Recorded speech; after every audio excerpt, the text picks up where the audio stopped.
السلام عليكم ورحمة الله تعالى وبركاته. معكم زكريا بقلي في آم، سلسلة جديدة، وهي تحليل المباريات أو تحليل مواضيع ما، بالأخص ستكون رياضية.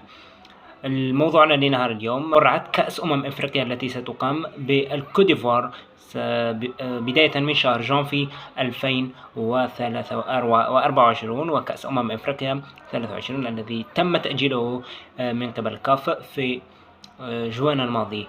الجزائر ستكون في التصنيف الأول مع كبار القارة: تونس، كوديفوار، المغرب، السنغال. هنالك 4 تصنيفات، والجزائر ستدخل البطولة بأهداف معلنة من جمال بالماضي، الذي أعلنها بعد مباراة السنغال التي فاز بها بهدف دون رد بدكار، أنه سيذهب أو سيدخل أي بطولة سيدخلها من أجل الفوز والظفر بالبطولة.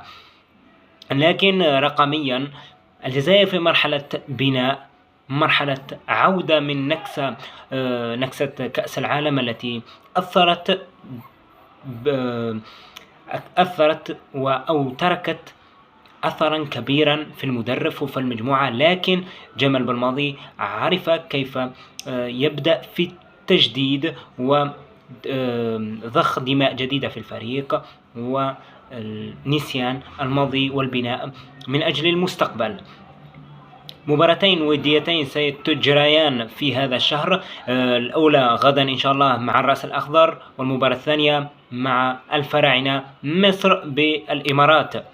مباراتان مهمتان في معرفة المستوى التي وصل إليه المدرب والمجموعة، خاصة أن جمال بالماضي بين 70 و 80% وصل للتشكيلة أو المجموعة التي سترحل إلى الكوديفوار. نتمنى الأفضل للمنتخب الجزائري، نتمنى أن يحالفنا الحظ في مجموعة سهلة من أجل التعود وتجاوز الدور الأول وعدم وجود مشاكل.